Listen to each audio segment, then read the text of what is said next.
सुंदर वास्तुकला वाला एक और अद्भुत मंदिर रंजनगांव में महागणपति मंदिर है, जो अष्टविनायक मंदिरों में से एक है और पुणे से 80 किलोमीटर दूर है। यह मंदिर भगवान गणेश के महागणपति रूप में प्रतिष्ठित है, जिसे भगवान का सबसे शक्तिशाली रूप में प्रतिष्ठित माना जाता है।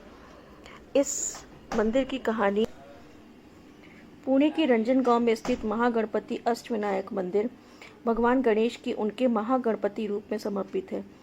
किंवदंती के अनुसार मुरा नाम का एक राक्षस ने स्वर्ग और पृथ्वी को आतंकित कर दिया था, जिससे देवताओं में बहुत परेशानी पैदा हो गई। भगवान गणेश ने महागणपति के रूप में मुरा को हराने और शांति बहाल करने के लिए हस्तक्षेप किया। देवता की जीत और दिव्य हस्तक्षेप का जश्न इस मंदिर के माध्यम से मनाया जाता है, जिसे सबसे महत्वपूर्ण अष्टविनायक मंदिरों में से माना जाता है। मंदिर पारंपरिक